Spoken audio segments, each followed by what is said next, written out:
half sweet, half dry. It's quite like it's not too bitter either.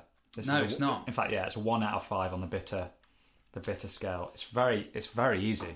It's very easy drinking. My missus doesn't like drink pale ales. Yeah.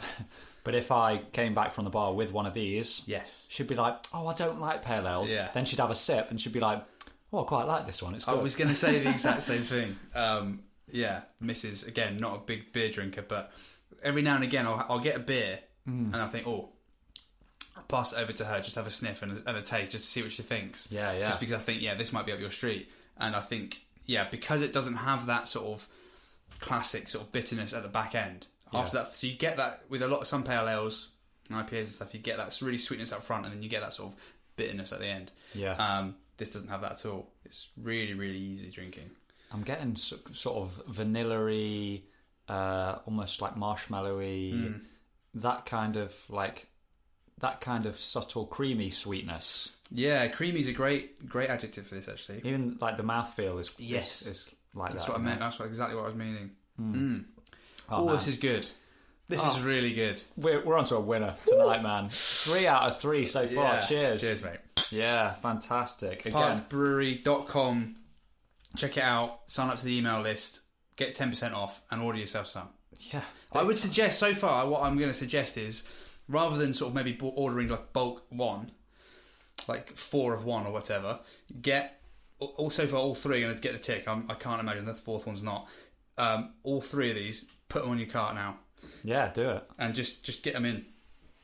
And just try them out like we've done. Because I think they're all different. Yeah. They're all beers that you've had before, apart from the table beer maybe. But they're different within their own sort of category. Yeah. And now the final test is with the Scotch egg. Does it match? Of course. Oh, yeah. Oh, yes. Yeah, of course That's it a does. match. Oh, it's a match. Fantastic. I mean, so the imagery on the front of this Amelia Pale Ale is a stag in the park. Looks like sort of sundown or sun up, maybe. Either way, it's like there's not much light on it, but looks awesome. Majestic stag on the front. Yeah.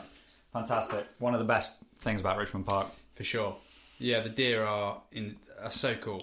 It's the perfect example as well of like you've got these like tame deer, which is sometimes can be a bit sad because they're so used to human beings, but actually they're fun because as soon as the cull season comes or any sort of hunting goes, they know and they're gone. Oh yeah, they're nowhere to be seen. They're smart. They're very smart. So they're chilled during the times they're allowed to be chilled, but when stuff's hitting the fan, oh yeah, they know what's going down. So it's I don't feel too bad. It's more like, what was the story like? Those dodos. Yeah. The extinct ones. The extinct ones. Yeah. That were just like had no idea what was going on, and just rats and stuff just tore basically just. When we came over and sort of settled on the islands that they lived on, and they just never got used to human beings. It's like, kind of sad, isn't it? Because it's like they just never learned. Saps. Yeah. Okay, let's get to the meat of this. We're refueled. Amelia, the beer, is getting us through this. So today we're going for a light-hearted convo about our favourite villains. Oh yeah. In media. I think all of mine are movies. Are all your movies?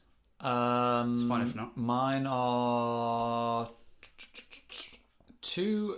All 3 are from a movie, yes, but 2 of those are also from books. Sweet. They're like books and movies. Sure. And now you think, well, you can tell us when you list them. Perfect. Sure. Okay. So we're going for villains. We'll explain why, I'm sure, as we go through. And I'm just going to kick us off. Go for it. I just want to say, I think villains are so important to a film. Yes. We always forget about villains. We think about these action films or adventure films or our favourite books or even plays or whatever it is, whatever media it is that you're enjoying. And you think about the star and the leading lady or the star and the leading man or, whatever it is.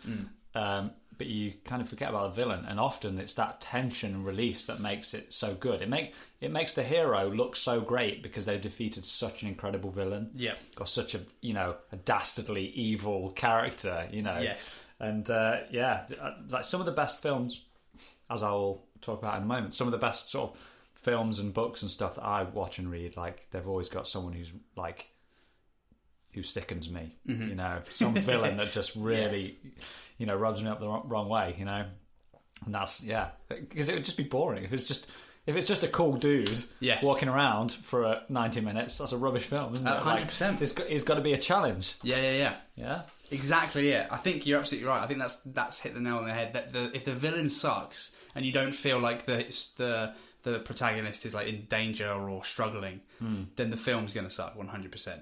That's the same. That's why I don't like things like Superman and kind of stuff, because it's like undefeatable. He's just apart from that green rock. Yeah. For some reason, like gets him every time. Okay. Go for it. What's your first one? Number 1. I'm going James Bond here, first of all. Nice. Okay, cool. Kicking off for James Bond. Great. I'm not sure these are in particular order for me anyway, but cool. I'm going on James Bond. Best villain, of course. I think we're both going to say the same. Okay, don't worry about have a good think, though. So don't best say villain. something silly. You know, he's got cool facial scars. Okay. There's a twist. There's twists and turns throughout his storyline, and that is a good point, though. Facial scars make an incredible villain. You've got to have some sort of disability, physical. I don't know, something wrong. You know, missing arm, missing leg, scar on your face, something. Yeah, you can't look as good as the hero. Yeah, no, villain. Of course. And I'm not going to go, I think, the North Korean guy from Die Another Day, so don't worry. You're okay, I'm not going there, because as good as he is, I'm not going with him. Oh, God, I love it so much. But I'm going 006. Alex Trevelyan, GoldenEye. Okay, cool. Sean Bean. Yep, I'll give you that. I absolutely love that film. One of the reasons I love it, that intro, where you've got him with 006 on the same mission at the same time. Yeah. I love it because it like, for me, it like padded out the world a little bit, whereas 007 is this agent that works within this machine of other agents and stuff, and he's not always on his own. Yeah. Obviously, you have like Felix Leiter and stuff in a lot of the books and films, but it was cool seeing him with another 00, basically. Yeah, definitely. And then obviously, I mean, spoilers, but I mean, if you haven't seen it at this point, it's your own fault. But, you know, things go wrong. James has to sort of leave him. He thinks he dies. Spoiler, he doesn't die, and he's the main baddie in the film. Yeah. You think it's this Russian guy, but actually it's 006 behind the scenes. And it's just so good. There's just so many great, because they know each other really well, and 006 is saying things like, I'll give you the same amount of time as you gave me. Yeah. When he's on the train, and he has to like cut himself out of the train with his like watch. Oh man, so good. What a villain! I love it. I think I like Sean Bean in pretty much anything he's in, to be honest. Great actor. Yeah, good northern bloke. He's a good northern bloke, and if you listen to him in interviews and stuff, that is exactly what he is. Just a good northern bloke. So yeah, I don't have much else to say. I just think he's great. I think what also is also makes a good villain is when the villain is also very similar to the hero inside that there's, in the sense that there's not a lot to distinguish the two, right? They could have gone either way, right? Yeah. Like a hero of the story could have been a villain if things had turned out differently, or if he'd have gotten a different break or whatever. And the fact that people are always in, like, you know, most people sort of start out the same, don't they? Everyone's born equal, sort of thing, but you know, people's situations and things like turn them into either heroes or villains. Yeah. And I think that's, you know, that sort of strikes a chord with a lot of people watching it and reading it and stuff, doesn't it? That it's like, 100%. God, they both went to the same school. They're both in the same job. Yeah, both public school boys. One of them's the hero, one of them's a villain, you know? Just one path just led them to the either side of it, hey? Yeah, exactly. Yeah, for sure. Nice, good choice. Very good. Choice. Okay, I wasn't sure if you're going to have kick off there. No, that's cool. Good. I like Sean Bean. Yeah, I mean the northern points, like all right. There we go. I thought that would help. I thought that would come into my favour. Do you want to give us one? Yeah, sure. Okay, cool. So, well, seeing as you've gone Bond from the get go, I'll go for my favourite Bond. Go on. Not quite as cool as yours. I've gone for Auric Goldfinger. Oh, yeah, fair. I thought you might. Right. Okay, so it's played by Gert Frobe in the films. He's the sort of pudgy, ginger-haired chap that is...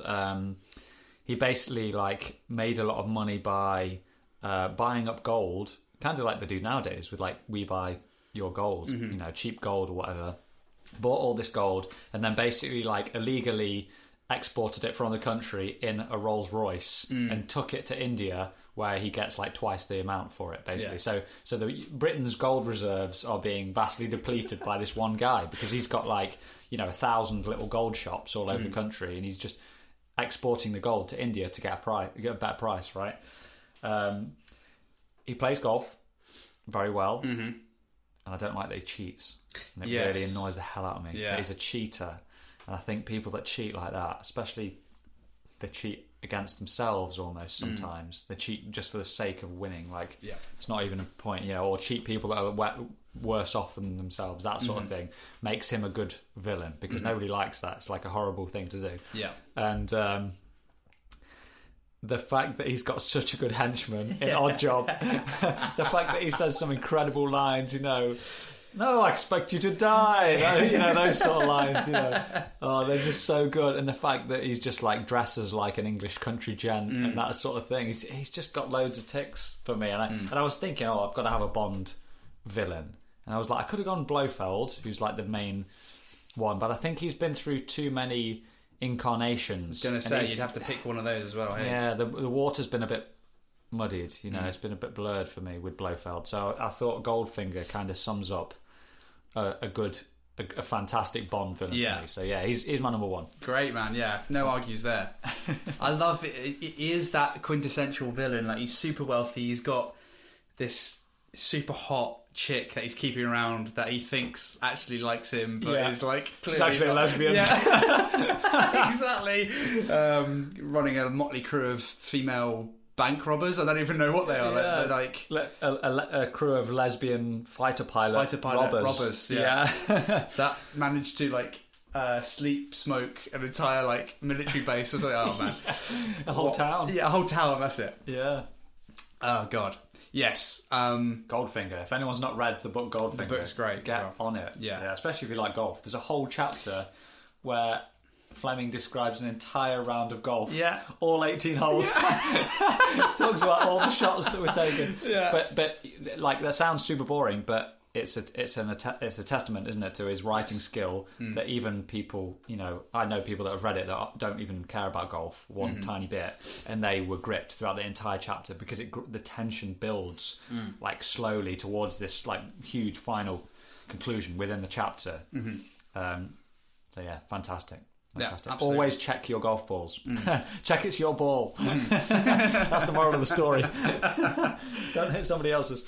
Isn't that on the 18th green where Bond just drops a gold bar I don't know if that's just the film or whether that's in the it's in the book as well. Yeah, but it's earlier on in the thing, because it's that's what he how he gets that's the round. How he gambles in. Yeah, so he's on a couple of holes in, and then he drops the gold bar, and obviously Goldfinger then gets really interested. Yeah, sure. And then they bet for the gold. They play the round for the gold bar. Love it. Who's got a gold bar? Yeah. Lying about. Amazing. Absolutely love it, mate. Great choice. All right. Have you got any more Bond coming up? No. Don't ruin it. Okay, cool. No. Sweet. Okay, next then. So these next two are a bit, I think, possibly off the beaten path. And I hope I'm not stepping on your toes here, but I'm going for Hans Landa from Inglourious Bastards. Oh, wow. Which one's he? So he's what's his name? The actor? Is he the Holtz? Something Holtz. Christoph Schultz. Christoph Schultz. Yeah. Is it the Jew hunter? The Jew hunter. Yeah. The guy with the big pipe. Exactly. Great choice. Yeah. Man, I'd forgotten about him. Yeah. Yeah. Very good villain for sure. Right. And I don't even. Obviously, you've got Hitler in the film. Yeah. And Goebbels. Yeah. So. Historically, two of the worst / greatest villains of all time. Exactly. Yeah. But in terms of just a cinema villain, man, this guy. That first scene where he's in that house and he starts talking French, and then he changes to English so that the Jews under the floorboards can't hear him. Oh man, the tension in that. And then again later on in another scene where they're eating strudel, and he won't let her eat because he's forgot to order the la creme. La creme. Oh my god! And then the horrible little scene where he stubs his fag out in the strudel. That just, to me, I don't know whether I've spoken about this before, but that to me sums up that disgusting attitude of something like so beautiful and like perfect. He's waiting